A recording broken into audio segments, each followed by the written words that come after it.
এখন এখানে আমাদের একটা কথা যে আমাদের হিন্দু ধর্মে একটা কথা যে আত্মা অবিনশ্বর, সে একটা দেহ ত্যাগ করে আরেকটা দেহ ধারণ করে, আত্মা কখনো মরে না। মিশরীয়রা কিন্তু সেরকম বিশ্বাস করতো যে আত্মা কোনো মৃত্যু নাই।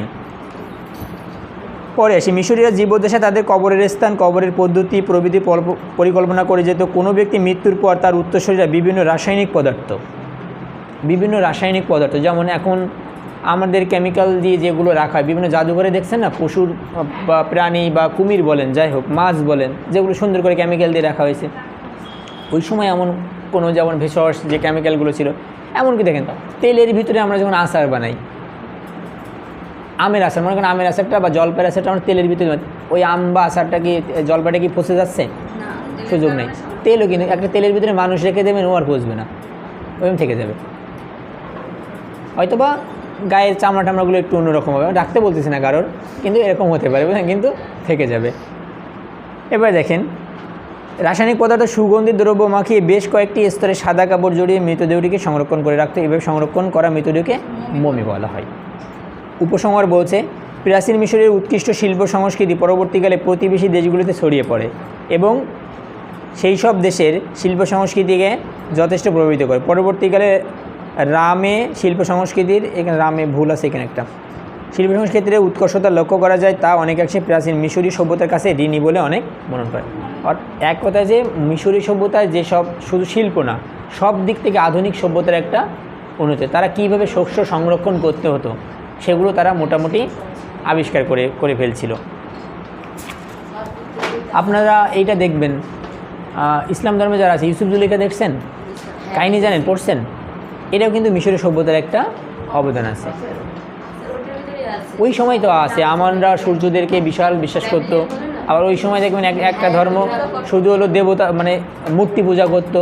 তারপরে যখন ইউসুফাইজি চলে আসলো, তখন সেটাকে ওই বন্ধ করার চেষ্টা করলো, এক ঈশ্বর বিশ্বাস করতো, এবং তার জন্য তো তার তো প্রচুর নির্যাতনের শিকার হতে হয়েছে, কিন্তু শেষ পর্যন্ত তো সেটাই করছে। হ্যাঁ, জেল খাটছে অনেক। এগুলো পড়বেন, বই পড়তে থাকবেন। আমি আগে মনে একটা বলছি যে প্রতি মাসের প্রথমে একটা করে বই কিনবেন, সবাই ছোট হলেও কিনবেন, 5 টাকা দিয়ে হলে 10 টাকা দিয়ে হলে, 5 টাকা বই পাওয়া যায় না, 10 টাকা 20 টাকা হলেও কিনবেন। প্রতি মাসের প্রথমে একটা করে বই কিনবেন, দেখবেন যে একটা সময় বইয়ের একটা পাহাড় হয়ে গেছে আপনাদের বাসায়।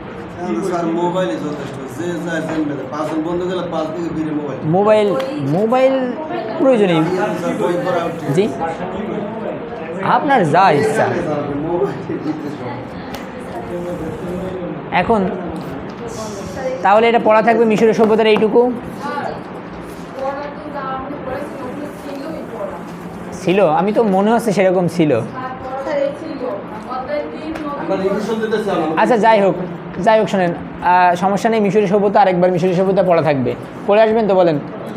তাহলে সামনের সপ্তাহে একটা পরীক্ষা নিতে পারি আমরা। আচ্ছা, শুধু মিশরীয় সভ্যতা না, না সাথে আরেকটা পার্ট আছে না,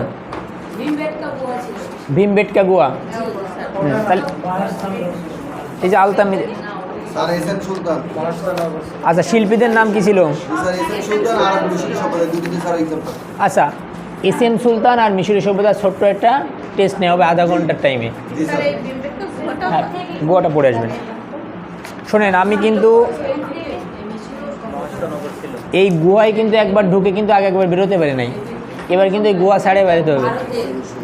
হ্যাঁ, তাহলে কি একটু শোনেন মনোযোগ সহকারে, আমরা মিশরীয় সভ্যতা, ভীমবেটকা গুহা আর আছে